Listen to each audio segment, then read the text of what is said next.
Broaden our minds. Lawrence?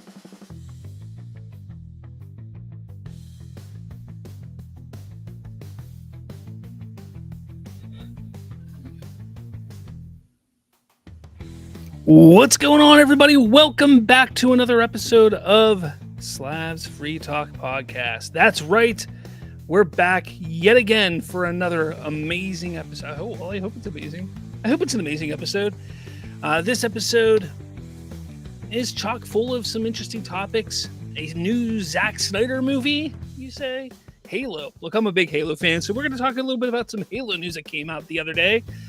Is there another Kenobi season in the works? And we got some DCU news for all of you DCU fanatics out there. Don't you worry, I got you covered. So let's dive right in.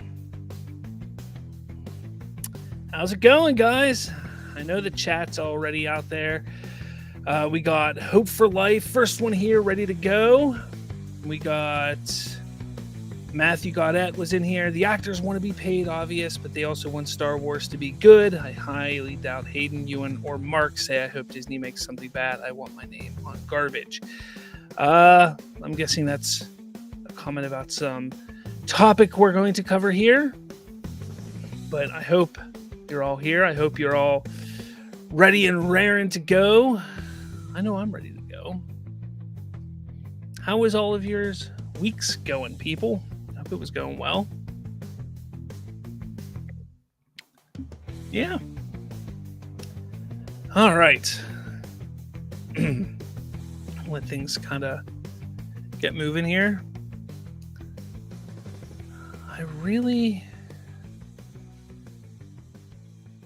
I tell you what, there was that big news today. No, not today. No, not big news, but that big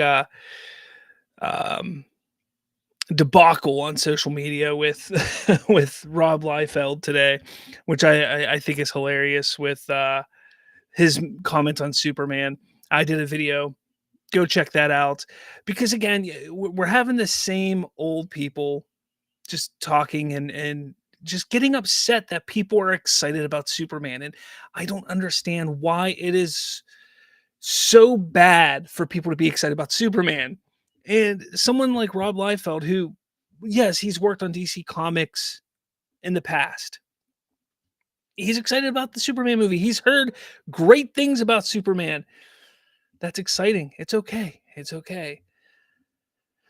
Hope for Life says, haven't had such a good week, but how's life for you? Oh man, that sucks. Oh man, I hope this week gets better for you. I hope it does get better for you. For me, I mean, it's been a busy, hectic week since last week for me, for sure. Always running around, always doing stuff, but hey, it's Monday.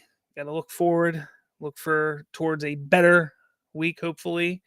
I hope everything works out better for you this coming week. I really do. I hope for sure that it gets better for you.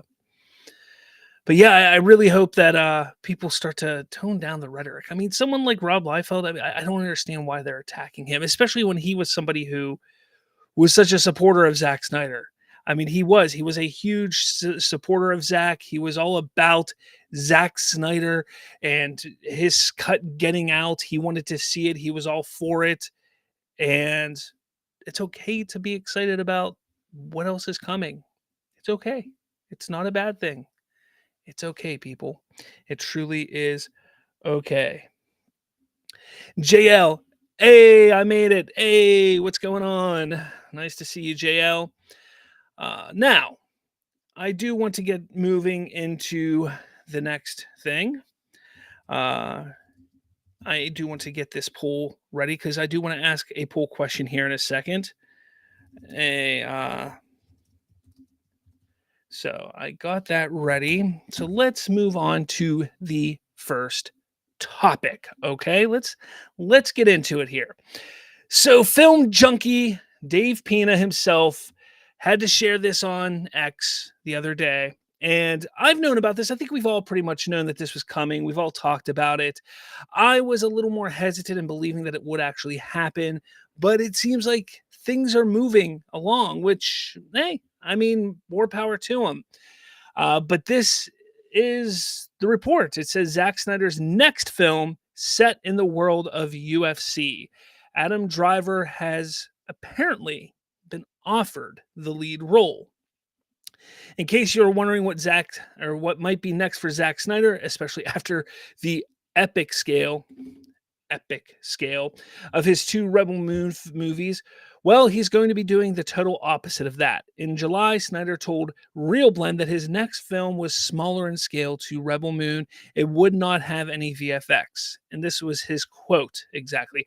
I'm trying to do a small movie right now. I'm not trying to say what it is, but I was like, can I just do a movie without any visual effects in it for like 5 minutes? Then I'll go back to that insanity.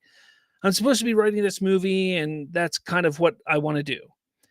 So last night, a source emailed the guy that wrote this article that Snyder's next film, which isn't planned at Netflix, would be set in the world of UFC.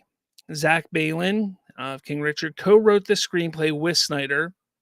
It's planned as a theatrical film with the UFC, including its president Dana White being directly involved. All right. So I have to put up this poll because, well, I mean, are you excited for a Snyder UFC movie? Is this something you want to see?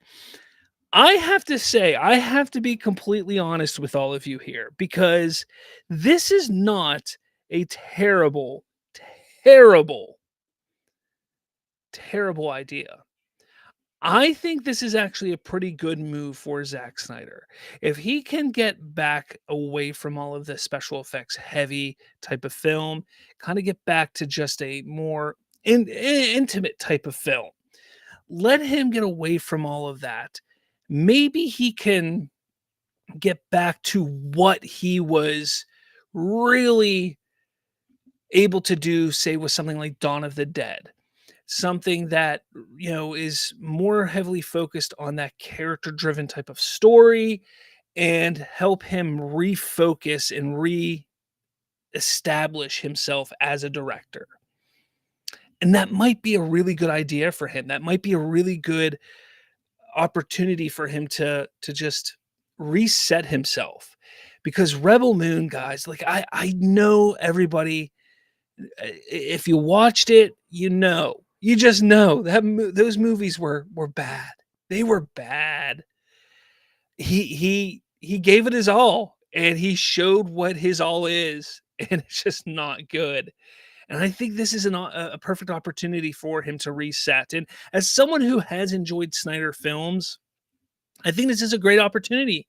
I think this is a real way for him to just kind of, like I said, reset as a director, reset and maybe regain some confidence.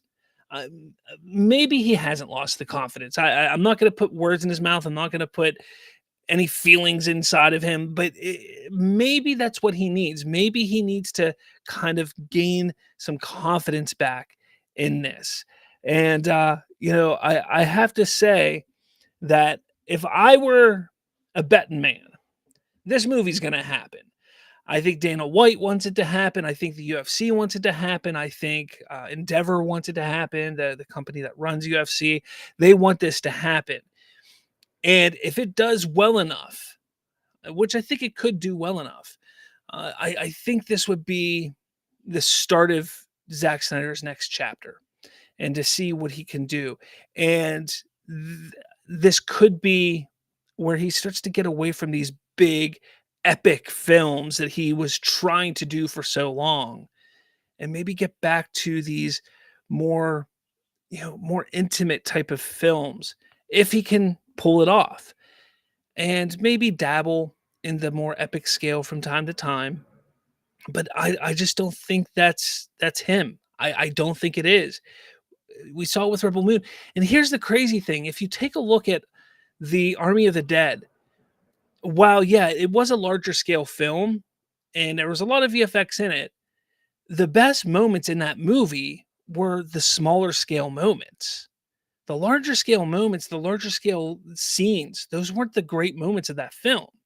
It was the moments that were more personal, the moments that were with the crew. Those were the better moments. And you can even look at that with Zack Snyder's Justice League, with Batman v Superman. Sure, there were some great moments in those films that were the action scenes. They had some really good action scenes, but the really, really good moments were the more intimate moments. And again, I think this movie is perfect for him to reset and recalibrate. That's the word I've been looking for, recalibrate himself into moving forward. But let me know your thoughts in the comments below. All right, what do we got over here, guys? Just a guy on YouTube, Zack Snyder UFC film. Yeah, well, it's happening. It's happening. Matthew got it. I'm trying to enjoy the 40th anniversary of Transformers. I was able to only get the previous 2019 reissue of Optimus Prime. The 40th is sold out everywhere in the US with the trailer and cartoon color. I was never a big Transformers fan. I liked the Bay films, but even before that, I was a little young for the Transformers. My brother, who's 8 years older than me, he was a big Transformers guy growing up. I know that, but I was never a big Transformers. I'm sorry. Again, I liked the Bay films, but that's about it. Hope for Life. I can't say I'm excited about a UFC movie since I have never seen a UFC film. Well, UFC is fighting. I mean, it's the mixed martial arts fighting. It's yeah. So I don't think there's ever really been. I mean, there's been MMA fighting films before. I think what was it called? There was a movie that came out not long ago. What was it? It wasn't about the UFC, but I'm pretty sure there was. I can't remember what it's called, but I digress. Yeah, there's not like UFC is not film. JL, I'm not a UFC fan, so nah. Hope for Life. If this was a boxing film like Rocky movies, I'd be on board with it. Well, again, I think you'll see it could be good like that. I would not count this out. Again, because here's the thing, Rocky, I'm not a boxing guy. I don't like boxing, but I love the Rocky movies. I love the Creed films. Even not being a fan of boxing, I can sit down and watch the entire Rocky series minus Rocky 5, but I can watch the entire Rocky series and enjoy them start to finish and not be a boxing fan at all. So they could do the same thing with this UFC film. They could do the same thing. I don't think you have to be a fan of UFC. Lee Humphreys, Snyderverse fans. Oh my God, he is back at DC. We won. Honest DC fans. When the hell has he even said LOL? Don't hate, just jokes. LOL. I enjoy Snyder DC movies. Matthew Goddard. I also picked out some cool Luke and Mara figures pre-Disney for Star Wars. I got my Aliens Laserdisc set from James Cameron. Hated his fans. Kevin Davis, DC is in the worst shape. DC has 9 films that have flopped at the box office. Okay, we're not talking about DC right now, guys. We're talking about Snyder doing a UFC film. Come on, guys, let's talk about that. Triton's on here. Restore the Snyderverse. Okay, come on. Let's talk about that. Let's talk about the UFC. Let's come on. Resonant Justice. I'm down to see Zack work on something like this. It could be really dope. He's never done a sports movie before, so it would be fresh. And that's another thing. It'd be a fresh take. It'd be something different. Let's see what the poll says. The poll currently says, are you excited for a Snyder UFC movie? 38% say yes, 62% say no out of 13 votes. Well, I guess I shouldn't be surprised since of the people that come onto my channel and watch. But hey, it is what it is, right? It is what it is. But if you have any more that you want to say about Snyder and his UFC film, leave a comment below. All right, moving on to the next topic. Now, this one is a Star Wars topic, and I was sort of all about talking Star Wars. I was like, well, what's a good topic to talk about this week? What's a good topic? And, well, this is not really what I want to talk about. Ewan McGregor says that they are currently exploring ideas for Obi-Wan Kenobi Season 2. He reveals that he wants to wear Obi-Wan Clone Wars armor and have more flashback scenes with Hayden Christensen. All right. Well, here's the problem with that. The problem with that is the first season of Obi-Wan Kenobi, or the only season of Obi-Wan Kenobi, sucked ass. Plain and simple. It sucked ass. It was terrible. They dropped the ball so badly with that season, with that show, that there's no excitement for this, that nobody wants this, that there is no reason to have this. They could have done something really, really cool with this whole idea. They could have sat back and said, look, let's not just make this a one and done thing. Let's drag this on for 2 or 3 seasons. Let's build this out. But they were so like, we need to blow our wad immediately and have Obi-Wan face Vader again for no damn reason. Let's just do it now. But to make matters worse, they added in a character that they didn't need to add in and made so much of the story about her when it didn't have to be. Now, don't get me wrong, her character, Reva, I think she's a cool character. And I could watch a story about her, absolutely, because I think it's an interesting aspect. But again, when you're making a show called Obi-Wan Kenobi, you don't then dedicate, a third of that show to a character named Reva that nobody knows or really cares about. The show Obi-Wan Kenobi should have been about Obi-Wan Kenobi and him coming to grips with what happened. And they dabbled in that for sure. But then they messed up so many aspects of the story along the way.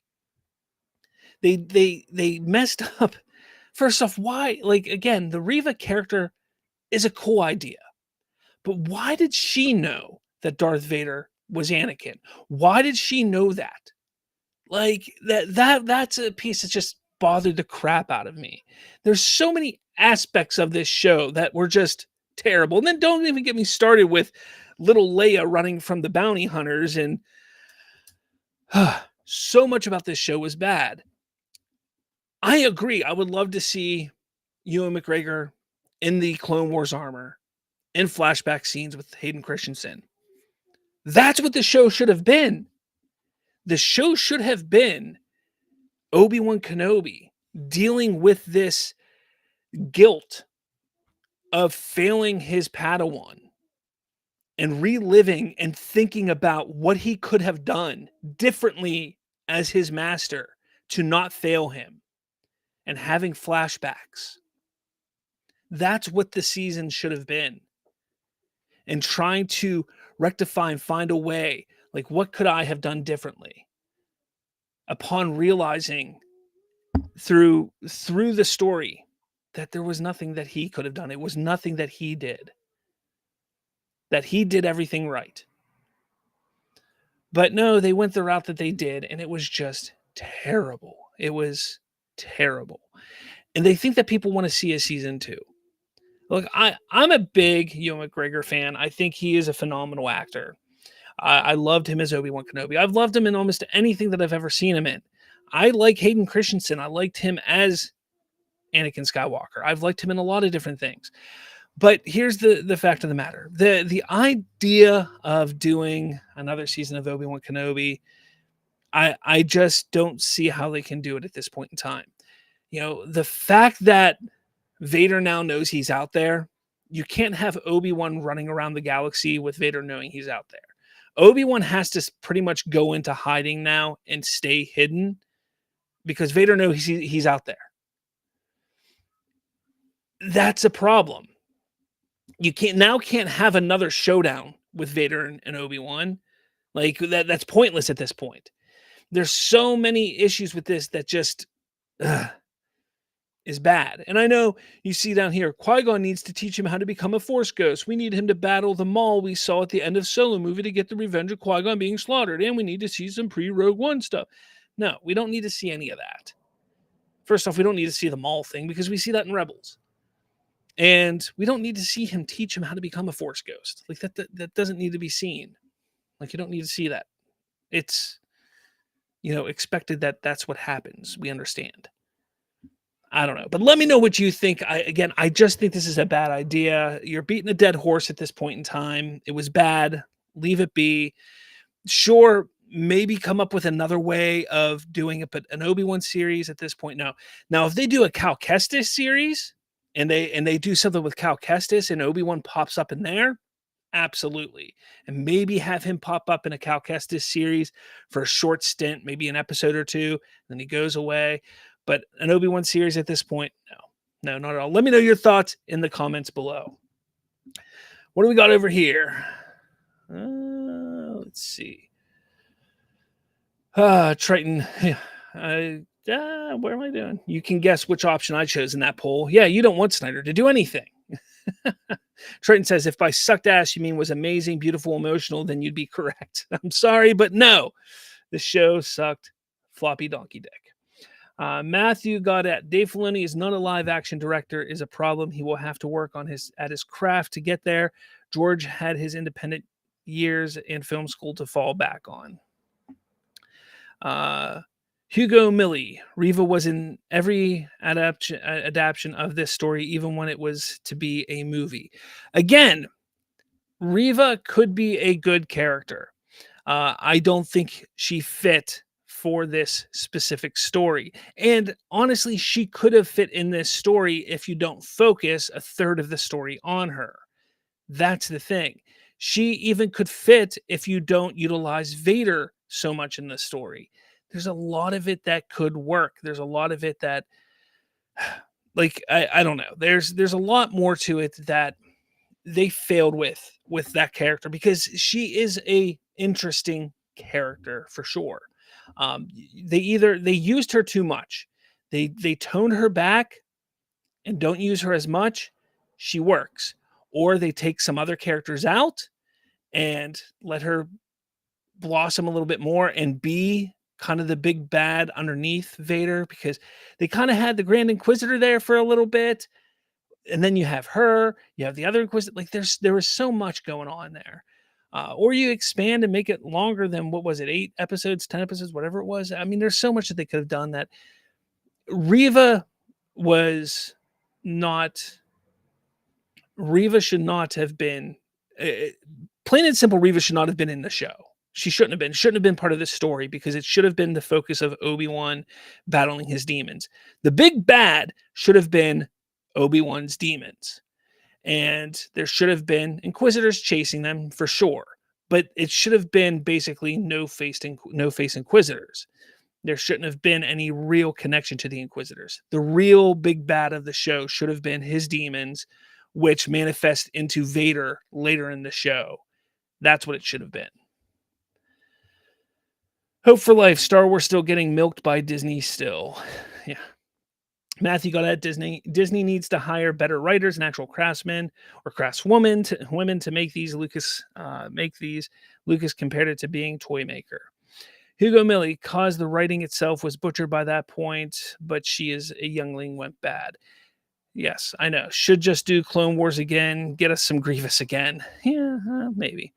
Triton, I might have said on one of your Bridging the Geekdom streams, but after he humiliated her in their duel, Vader should have decapitated Riva, Dooku in Revenge of the Sith style.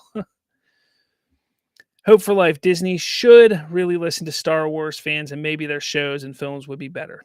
Yeah. Hayden is the GOAT, says Triton. Always has been. Matthew Goddett. Someone involved every aspect of production and loves what they are doing. Gilroy comes close but has no love for Star Wars, but they have so few competent people at Lucasfilm who aren't ILM. Yeah. No, you're not wrong. You're not wrong, Matthew. Hugo Millie, there's a lot going on at the same time as the Obi-Wan series, to be fair. Yeah. Yeah. Triton, speaking of Cal, since the next Assassin's Creed game was delayed till February, I'm finally grabbing Jedi Survivor this Christmas. Well, there you go. It's a good game. Good game. I think the first one is still better story-wise. Second one has a good story, but the first one, or the second one has a good story. The first one I think is still better story-wise, but I'm definitely looking forward to when the third one comes out. Matthew got it. I'm getting Jedi Survivor and still haven't finished Jedi Fallen Order. Coming from someone who hates Disney Star Wars, the fact I can endure it means it is tolerable. Hugo Millie, his demon being the children his Padawan slaughtered, or in his case, failed to slaughter. All right, let's move on to the next topic. Oh, this one's exciting. I don't know if you guys are Halo fans. I'm a Halo fan. I talk about it on my streams occasionally, but I am a big Halo fan. And this one is really exciting to me because Halo, like I said, has been a big part of my life gaming wise for a while. This is the one series that I always jump onto and make sure that I get a chance to play. When there's a new game, when there's something exciting to play and do, I make sure I get a chance to play it. And just the other day, they decided to make a big announcement, and it's pretty big. The future of Halo, this coming from The Verge, the future of Halo is being built with Unreal Engine 5. 343 Industries is now Halo Studios as the Xbox studio changes up how it makes Halo games. Now, this is pretty huge because Halo Infinite was, well, pretty much a bust for its release. From the announcement to its reveal to its release, nothing went exactly to plan how it was supposed to go. They were using their slip space engine that they built from the ground up for it. Everybody thought it was going to be amazing and great, but it was really tough to work with. They promised split screen multiplayer. They promised that it would be, always live. And they promised that there would be live updates constantly. So many different things with this whole uh basically ecosystem for Halo Infinite that was just going to be ever living, and all these updates constantly for campaign and multiplayer and everything, and we just never got it. Now the game has been out for over 2 years and we just never have gotten anything that we were promised, and it's disappointing. It really is disappointing. So all of us Halo fans have been just sitting back, waiting, praying, hoping that we were going to get something sooner rather than later. Now, the beauty is we know we're creeping up to the 25-year anniversary of Halo. So everybody's been expecting, like, okay, they're probably going to do something big for 25 years, right? They have to. And they decided to announce this. And this is a really cool announcement where they announced that they're going to be using the Unreal Engine 5. And they took this concept of Unreal Engine 5, not the concept, but the engine, and they made some concept for this called the Foundry. And they built some aspects of Halo and in the engine to see what it would look like, to see what Halo would look like in Unreal Engine. And it looks absolutely stunning. It looks stunning. Just the different environments that they built. And it gets you excited. It gets me excited. If you're a Halo fan, it gets you excited. And this really, like, look at this. Look at it. Look at and they hint to flood aspects and things like that. Now, does this mean that this is what we're going to see in the next Halo game? Not at all, because they made sure to say, like, this is not concept of the next Halo game. This was something that we were utilizing to build, to see what we can do with Halo in Unreal Engine. But then they go on to say that, hey, we are creating multiple Halo games right now. They are in the middle of creating multiple Halo games. They killed 343 Industries. 34 Industries is no more. Halo Studios is now the new studio creating Halo. So that's exciting. It is now becoming Halo Studios as part of this engine change announcement, hoping to mark a new chapter in the history of Halo. So moving to Unreal Engine 5 is being positioned as the first step of a transformation for Halo Studios to change its technology, structure, process, and even culture. We're not just going to try and improve the efficiency of development, but change the recipe of how we make Halo games, says Pierre Hintz, studio head at Halo Studios. And again, here's some more of what it looks like. It looks fantastic. It looks absolutely amazing. Now, Halo Studios isn't committing to any release date or new Halo game announcements just yet, but the team has been building some examples of Halo running in Unreal, dubbed Project Foundry. The work is neither a game nor a tech demo, but more of research, development, and training tool. It's also the foundation for how the studio is changing up the way it builds Halo games. Project Foundry includes more detailed landscapes for Halo biomes, as well as foliage levels we haven't seen in Halo games in the past. Master Chief's armor has even been remodeled in this footage months after exclusively revealed in Notepad that Microsoft was working on some form of Halo Combat Evolved remaster. Now, they say Halo Studios is now working on multiple Halo games while the Slipstream engine will continue to power Halo Infinite. Now, here's the crazy thing. Like I just mentioned a little bit ago, 25 years of Halo is in 2026. That is right. In 2001, Halo Combat Evolved came out. 2026 will mark the 25th anniversary of Halo. That's crazy. 25 years. I remember like it was yesterday the first time I played Halo. But I think the first game that we're going to see with the Unreal Engine Halo will be a Combat Evolved Anniversary Edition in 2026. That is my guess. I think the multiple games they're talking about is going to be Combat Evolved, Halo, whatever the next one is going to be, Halo 7, I guess, but whatever they're going to call it. And my guess is they're going to probably have another game as well. Probably something crazy. I don't know. Who knows? Maybe that. I mean, they've been talking about a battle royale for a while, but battle royales are sort of not as popular as they once were. But we'll see. But I will say this, in my opinion, the first game that we're going to see is in 2026, the Halo Combat Evolved 25-year anniversary. That's what I think is going to happen. And the crazier thing is we're going to get an announcement in probably less than a year. I say probably June of next year, or whenever Microsoft does their big events in, what is it? What do they call it now? I can't remember because there's no more E3. What's their event? I can't remember what their event's called. Microsoft's Xbox event, but probably the middle of next year when they hold an event, that's when they're going to announce it. That's exciting. I can't wait, guys. I can't wait. But let me know your thoughts about this big change with Halo Studios. No more 343 Industries.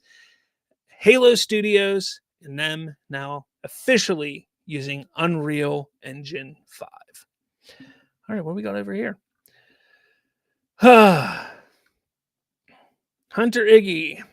Happy early Halloween. That's really early, man. You're like 23 days away, 24 days away.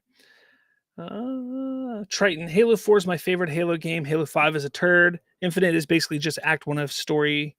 2/3 of that story is cut. And unlike Halo 2, you can really tell that shit was cut. Yeah. It's really a shame what they did to Infinite. The Watcher. I'm an OG Halo player. Even did smaller Tornos back in the day. And I will say none of this changes my opinion on the state of Halo. They're switching some bad employees out for some other possible good ones. What matters is lore and narrative for Halo. And I have a feeling that's gonna hopefully change. The big thing with Infinite, again, you're right, lore, story is important. But Infinite really struggled because they couldn't tell the story they wanted to tell because they couldn't get the mechanics right. They couldn't get the game done. Unreal Engine, if they were going to work on it, if they can get done, Slip Space Engine was so tough for them to work on. They couldn't get what they wanted done, and it looked terrible. If they can perfect Unreal Engine 5, then they'll be able to tell the story they want because they can get the game done and be able to tell the story they want. So hopefully that works out really well. Matthew, they're talking about another game there. Triton says the Unreal Engine 5 thing has been a rumor for a while, along with the rumors of the OG trilogy getting full remakes on PlayStation. The full studio rebranding, however, was totally a surprise. You're right. I actually have videos about the Unreal Engine as well as the PlayStation remakes on my channel here. So you can even go back and see those videos there. I did talk about those not very long ago. So you can definitely check those out. But yeah, you're right. And I still think at least the original, I think the 25-year anniversary of Combat Evolved will also pop up on PlayStation. I do believe that. I just have a feeling like just because of the direction that Microsoft is moving, I think that's what's going to happen personally. But yeah, you're right. The rebrand was kind of shocking to me too. It really was. Matthew got out. I generally love the Xbox Battlefront 2 with more sense. But Fed, all the remakes are in Disney Universe. Okay, you're still talking about other stuff. The Watcher, it's just a rebranding. I'm not impressed. I get it. You're not impressed. I'm impressed with the Unreal Engine look. That's what I'm impressed with. I'm curious, and my interest is piqued with the rebrand. I want to see what they do with it. I want to see how they handle it. Because a rebrand can be just a rebrand and mean nothing, or a rebrand could truly mean a new beginning. And if they treat it like a real new beginning, then it can be handled well. Again, my interest is piqued. It is piqued. Matthew got it. 60th anniversary or Star Trek, same year, no movie for anniversary. 4th, JJ movie is dead on arrival. Why are we talking about Star Trek? What's going on here? Triton says 2026 is also the 20th anniversary of Gears of War. Holy crap, really? Jeez. Assuming Gears of War E-Day or by some miracle Gears of War 6 comes out that year too, Xbox could have a batshit insane year. It could. It's really been 20 years? That's wild. Matthew got that. Frostbite, Ruin, Mass Effect, and Dragon Age. Yeah. Matthew got that. I like Halo Anniversary, Classic Halo. Who doesn't like Classic Halo? But I'm excited to see what they do with the remake of the anniversary. Okay, moving on. We got DC news, guys. DC news. Lantern sets a new director, or its first director, I should say. Slow Horses helmer James Hawes to direct the first block of episodes. And I'm kind of excited. It seems like they're going to do this block thing that who was it that did that? I had it right there. I can't remember what it was now. Star Wars show. Andor. There we go. Andor. How they did the blocks of episodes, like, hey, we're doing this block, we're doing this block. But they've selected their first director in helmer James Hawes. James Hawes, an established TV helmer who most recently directed a string of episodes of the Gary Oldman spy series Slow Horses, has been tapped to helm the first 2 episodes of a sci-fi cop series. Lantern is said to have a gritty True Detective vibe and follows Hal Jordan, a legend amongst the space police force known as Green Lanterns, as he reluctantly mentors a younger Green Lantern, John Stewart. The 2 intergalactic cops get drawn into a dark Earth-based mystery as they investigate a murder in the American heartland. The show is in the midst of casting the final of its 2 leads. Kyle Chandler is set to star as the classic and long-running Lantern Jordan, but they have now narrowed down the search for John Stewart to Rebel Ridge star Aaron Pierre and the piano lessons actor Stephen James. Sources say screen tests with the 2 happened last Thursday and Friday. Well, there you have it, guys. Lanterns is really, really moving forward. I suspect that we're going to get some big news this week. I think by the end of this week, we'll have casting news if they decide to release that information. My guess is it's going to come through like Deadline, Hollywood Reporter, Variety, something like that's going to break the news of the John Stewart casting. My guess is they're going to, if they haven't yet, do probably Kyle Chandler side by side, readings with the 2 of them, see how they do together, and go from there, and see how everything goes. I'm excited though. Look, people want to sit there and just constantly rag on DC and say, oh, nobody wants to work for DC. Nobody wants to do this for DC. But you're getting quality directors. You're getting quality actors that are trying out for these roles, trying out for these jobs. People want in at the DCU, guys. People want part of this. This is exciting. I'm excited. Are you excited? That's what I want to know. Are you excited? And Triton, what are you saying here? Sees the DC section. I'm going to sit this out for a while. Come on, man. You can't tell me you're not excited about Lanterns. You cannot tell me you're not excited about this.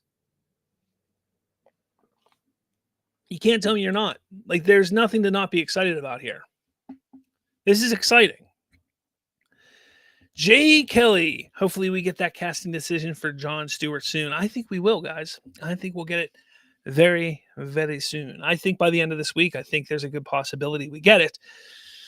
I could be wrong, but if they're that deep into the process as of last week, if as of last week, the end of last week, they were, down to just the 2 of them, like I said, I think they may pull Kyle Chandler into it if they haven't yet already. Probably see who works best with him, and then that's when they'll make their decision. And then at that point, it's all about the contract. It's all about negotiating. And that could go relatively quickly. Let's not sit here and act like these 2 are big, huge stars.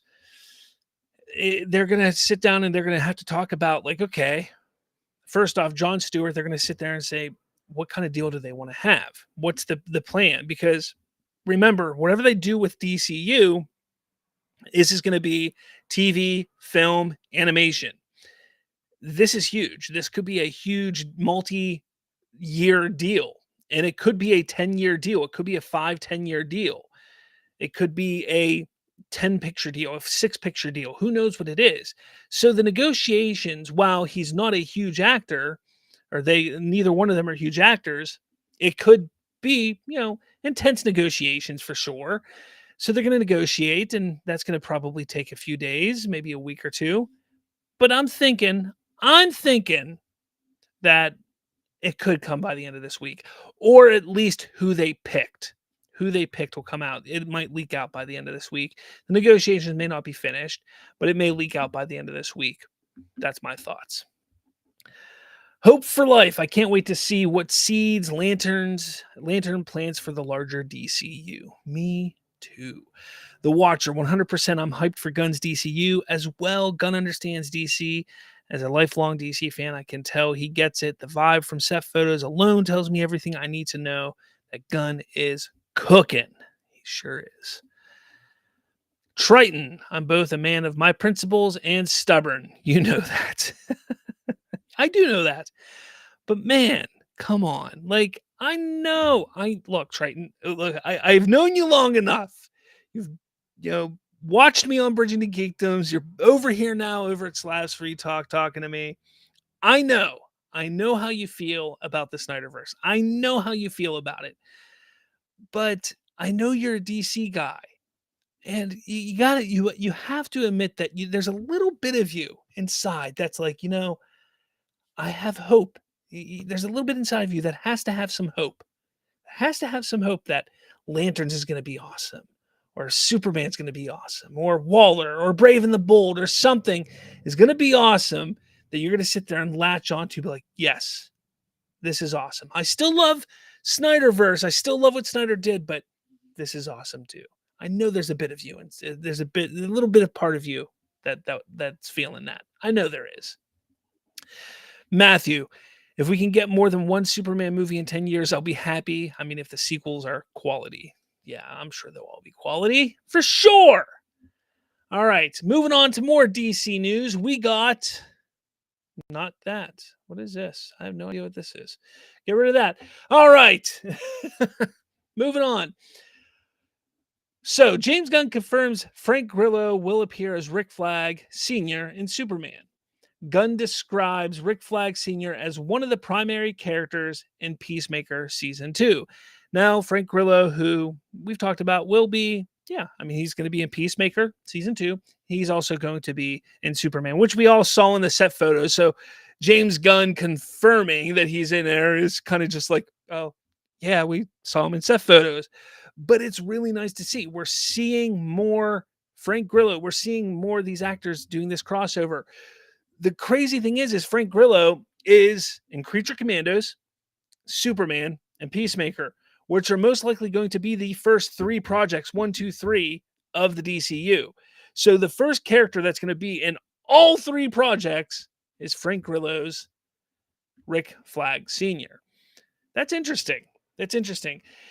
The crazy thing is you still have people like this who say things like, what did Gunn say about Cameo porn? That's how I imagine Snyder people talking sometimes. What did they say? Huh? Sorry. First off, it's not the same thing. It's not even close to the same thing. Rick Flag Sr. obviously is a big part of Creature Commandos. He says Gunn also describes Rick Flag Sr. as one of the primary characters in Peacemaker Season 2. So if he's a big character in Creature Commandos, he's a big character in Peacemaker Season 2. That's not a cameo in either of those. He says that he will appear in Superman. Now, by the set photos that we saw, it appears that he's going to have a relatively significant role. I mean, seems to be next to who we suspect and believe is going to be Ultraman.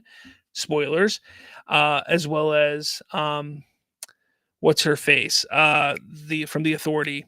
Names losing, I can't think of it.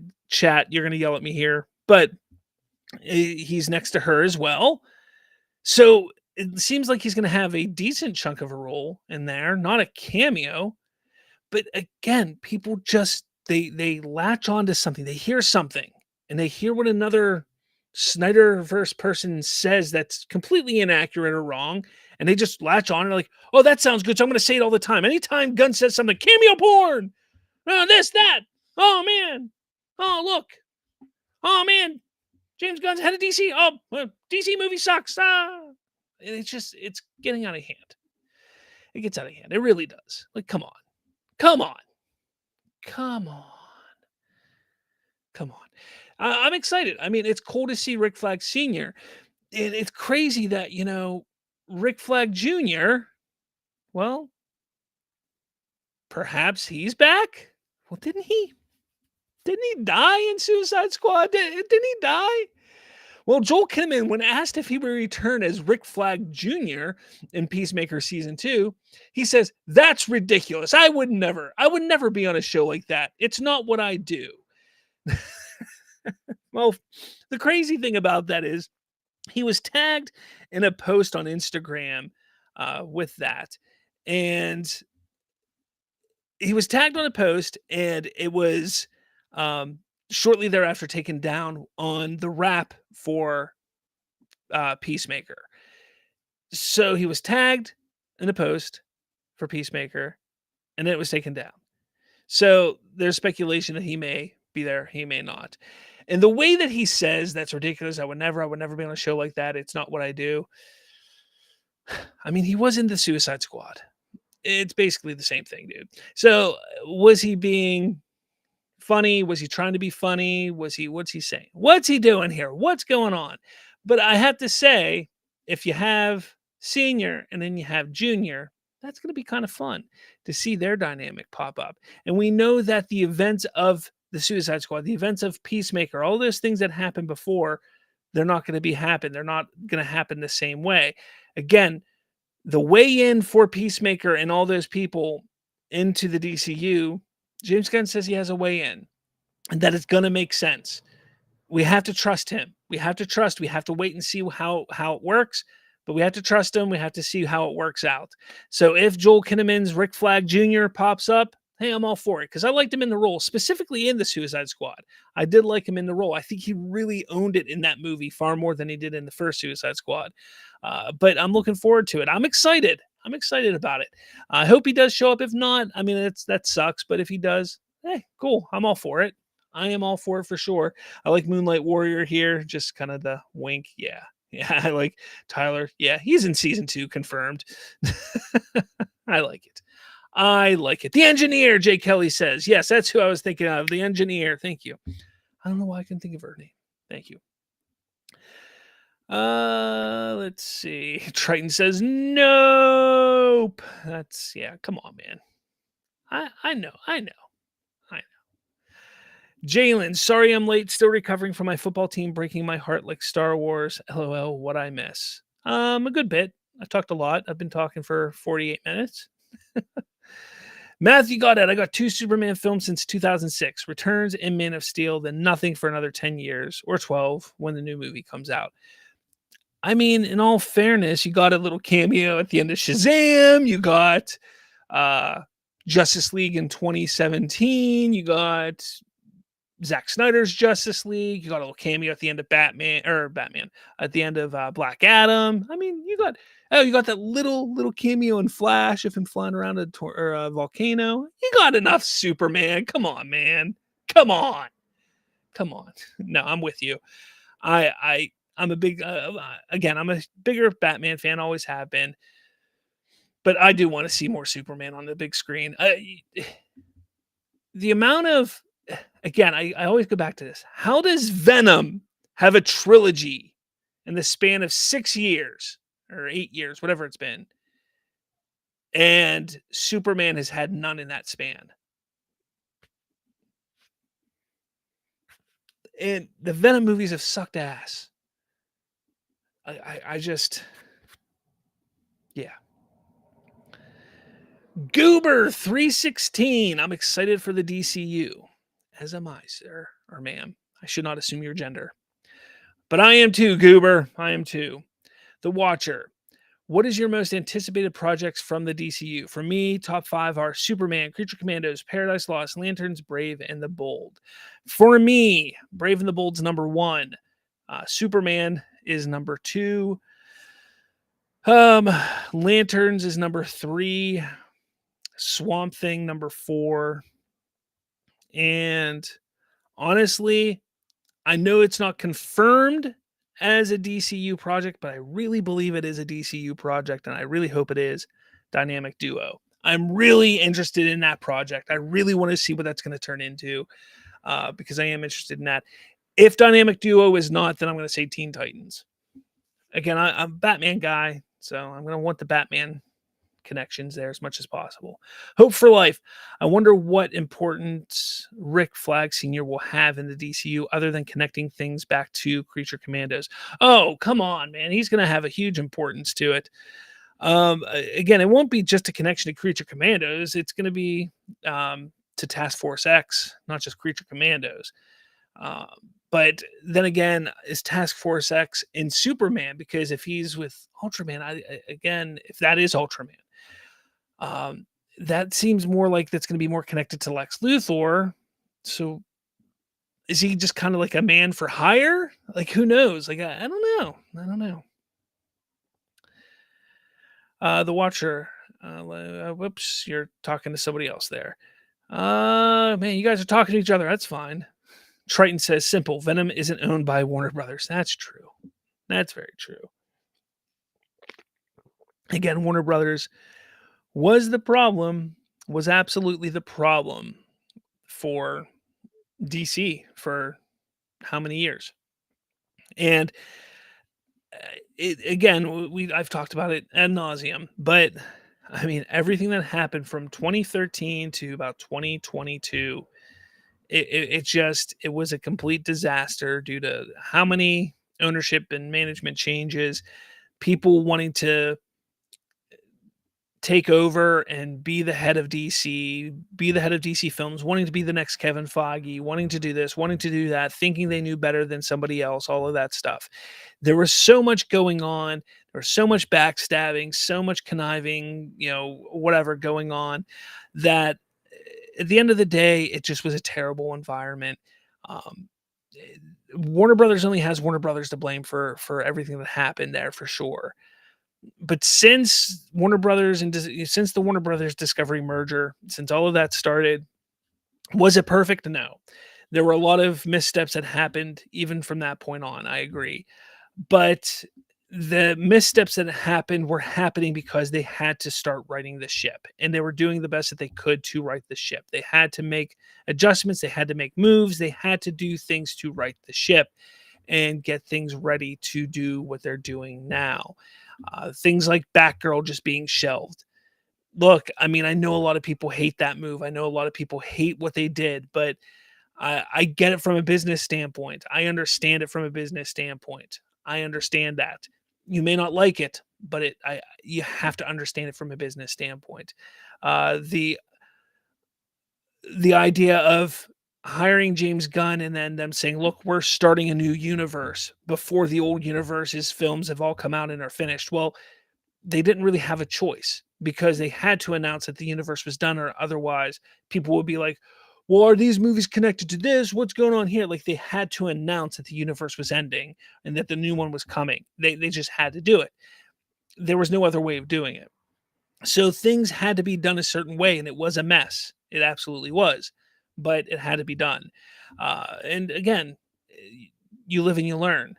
But at this point, again, from 2013 to now, it was shitty. It sucked. But all we can do now is just look to the future and just hope that things are going to be better, because it can't get any worse. It can't. It legitimately can't get worse than what it was, because it was the worst that it could ever be. And at this point, they have a steady hand finally running the studio, running things. They have a plan. They have a plan that they've never really had before. That's what people don't understand. You'll always sit there and people will always say, well, there was a plan with Zack Snyder, but they really didn't because of everything going on. Sure, they threw a bunch of titles up on the screen for people to say, oh, look, there's movies coming out. Woohoo! But they never really committed to it. There was never a commitment to that plan by the studio. It was always just a bunch of things thrown up at the wall to say, hey, we got to get stuff going because we need to catch up. It was, we got to do this. We got to do this. Let's go, go, go, go, go, go, go. And 50,000 people were trying to backstab each other to make the thing that they wanted to make. And it was never a real plan. Now they have a real plan. And that's why it's exciting. That's why you look at it and you say, okay, they have a steady hand. They have a plan. They have a future. Now, is it going to pan out? Is it going to be good? Well, we hope it is. But it's way, way better than it has ever been, at least in the last 10 years. And that's the hope. That's the exciting part about it. And again, I get it from the Snyderverse standpoint. You want your story finished. Okay. I get it. You want your story finished, but it's not going to happen. We don't like James Gunn because he does poop and fart jokes in movies that he's done before. Okay. He's a writer. He's capable of doing more than that. Like, come on. That's like saying Zack Snyder has zombies in his movies. He's going to make every movie like that. Like, no, that's not how it works. Like, they can do more than one thing. Like that's, use your head a little bit. Like, let's see what happens. Like, don't judge it before you actually see it. You know what I mean? Like, have a little hope. And that's why it's so exciting. That's, to me, why it's so exciting. All right.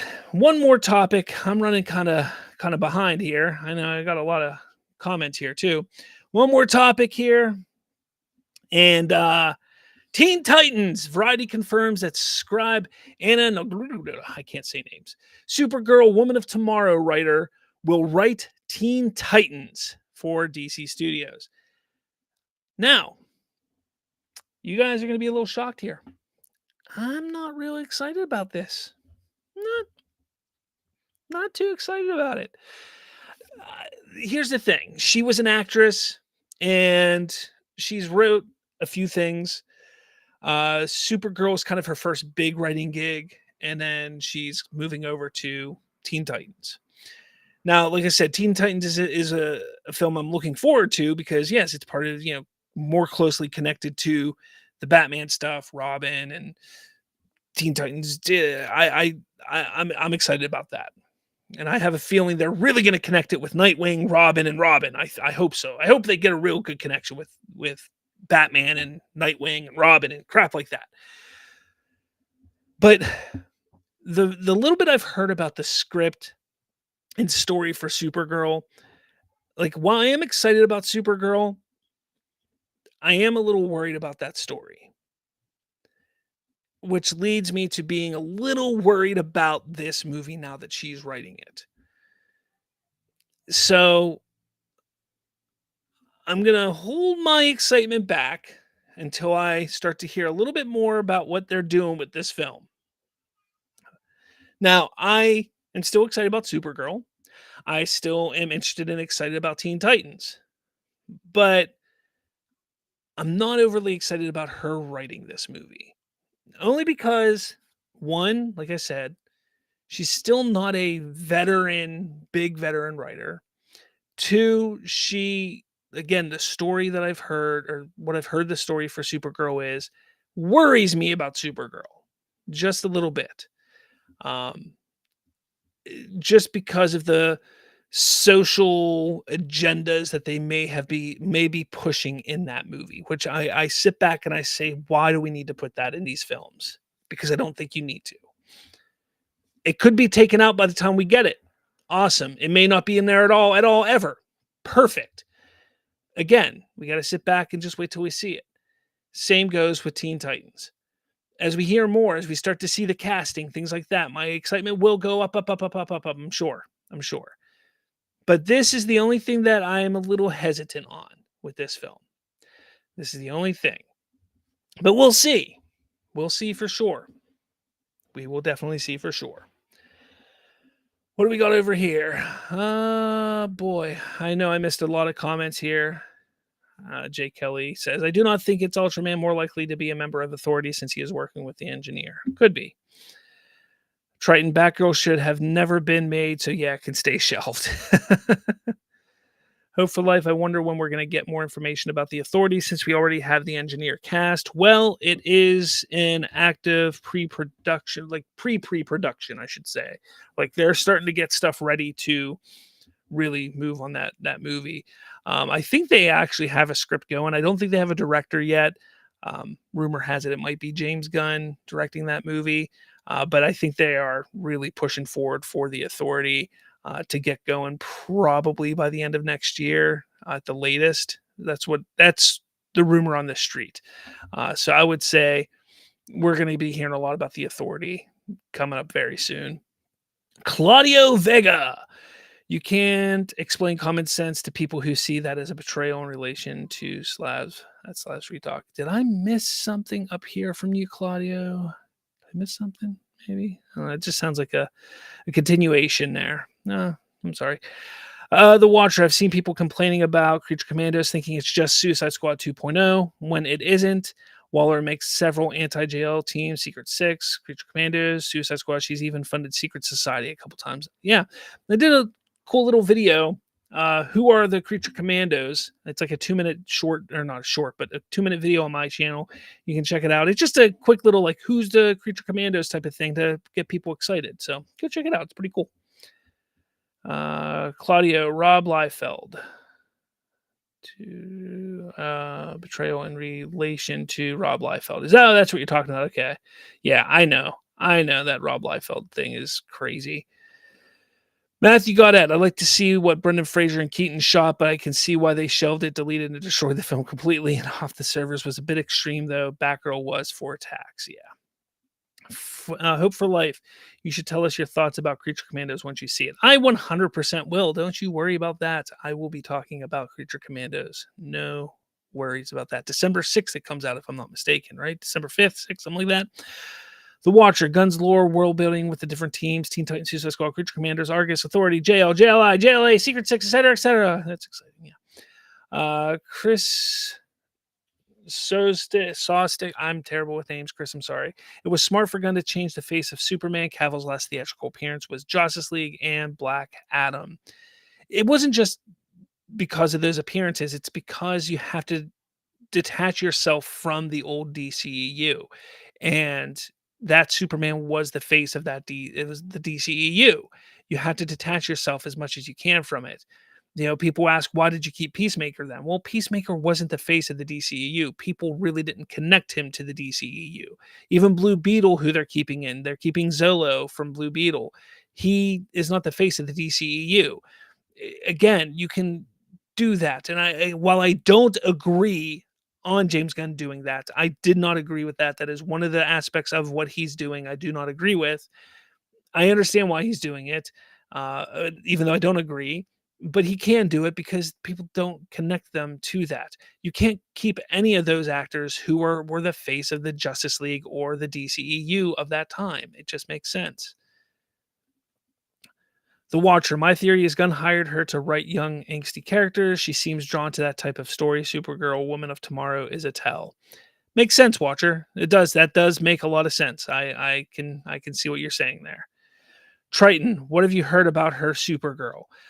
There's an article over on /freetalk.com you can read. I have actually done a couple videos about it. The article kind of goes, and this actually comes, and you guys are going to laugh at this, but it all stems from Miss Grace Randolph, of all people, but it came from other people as well. But I think it started from her, that the story is going to revolve around two women chasing down a toxic male. And the whole idea is that men are evil. type of idea. That's kind of the idea of the story, and that kind of worries me. Um, just because of the current social climate in specifically America right now. And yeah, that just doesn't look good if that's the direction they're going. Now, don't get me wrong. I don't mind a strong superhero woman. I don't mind a villain being the male. But as long as they don't make it where all men are evil and all men are bad and, women must prevail all the time, that type of thing, they keep it more comic booky, superhero esque, that's fine. They just have to keep away from the social agendas of the world, and I think we'll be okay. That's all I'm saying. But yeah, that is what I've heard. It's on the website /freetalk.com. You can find it there for more on that as well. There's a lot more Supergirl stuff on the website. Hope for Life. I feel it is smart in general to get a fresh face for Superman that doesn't have that hole killed someone hanging over them for like Henrik. He was great at Henry. He was a great actor for Superman. Committed murder for me. Cavill was the face. The Watcher says Cavill was the face of the DCU. Gunn needed a new face for the DCU. Also, Gunn is respecting Zack by not using him because Cavill is Zack Superman, not Gunn's. Hope for Life put me off. Don't know what that means. ES, moving forward is going to be an uphill battle for DC, especially with a split fan base. It won't be as difficult as you think once things start to really pick up steam. Once films and projects start coming out, it won't be that difficult. Hope for Life. Cavill's still a great actor, though. Sorry, terrible with words. You're cool, Hope. You're cool. We understand. Watcher says, free talk, exactly. 100. Jay Kelly, it's based on the comic Woman of Tomorrow. It's excellent. It's a revenge story. Yes, I understand. I get that. Again, it's all how they really showcase the story, though. Keep that in mind. It's all about how they showcase the story. I understand what the story is, but again, it's how they put it to screen. And again, the rumor is that it's the toxic male. It's the highlighting of the toxic male of that movie. If they don't do that, I'm all for it. That's my concern. Again, these films have to get away from these social agendas. Pull back from it right now. It's dividing the country. You don't need to divide the country through these movies.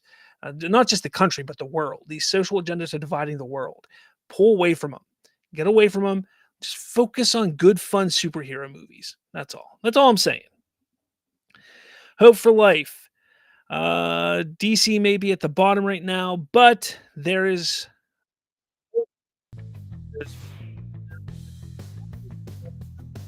hit rock bottom. Let's go DCU. Indeed. That's it, guys. You're hearing the music.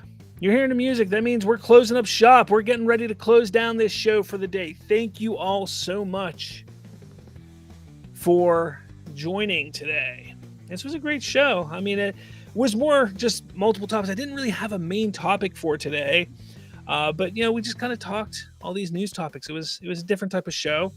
This Wednesday, we will have Watchtower. I don't have a topic yet.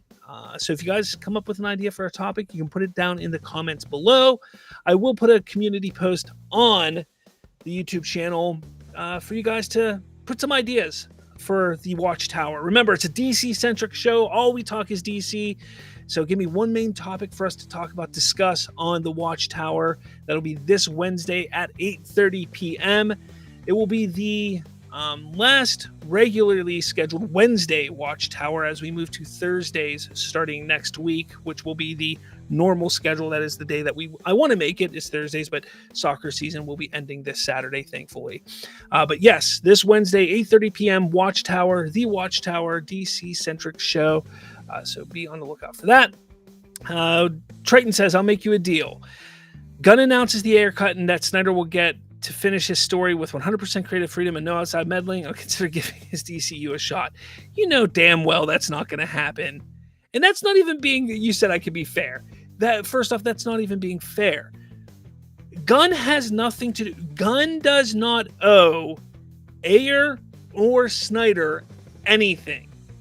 Keep that in mind. He doesn't owe either of them anything. Now, if the Ayer cut comes out, cool. I'm all for checking out the Ayer cut. I would like to see it. I've read the script. It's cool. I'd like to see it. But Gunn doesn't owe Snyder anything. Neither did AT&T Warner Brothers. Like, they didn't owe Snyder anything, and they released the Snyder cut. Like, people don't understand this, that it was a regime 2 regimes ago that screwed over Snyder. Like, the current Warner Brothers regime doesn't owe Snyder anything. DC Studios doesn't owe Snyder anything. That's what, just like, they don't owe him anything. They don't owe Ayer anything. Ah, man. Trade says, I might try to catch more of these, provided you always leave the DC stuff last, so I know when to zone out. I don't always keep it last. I don't always keep it last. Matthew got it. They've done that already, though, with the TV series Supergirl and the Wonder Woman 84. They can't be that tone deaf. True. Watcher, out, bro. Cool stream. Thanks, Watcher. Hope to see you around soon. Hope for life. Enjoy your night, man. Can't wait for Wednesday. You also see you Wednesday. Again, everyone, thank you so much for joining. Make sure you hit that like button, hit subscribe, become a Slav Geek Talk member, or Geek Talk, man, Slavs Free Talk. That was my old show. Slavs Free Talk podcast member. It's $2.99 a month, and support the channel. I have a member-only live stream coming up, I believe October 26th. So keep that on your calendar if you become a member. But with all that said, guys, I will talk at all of you.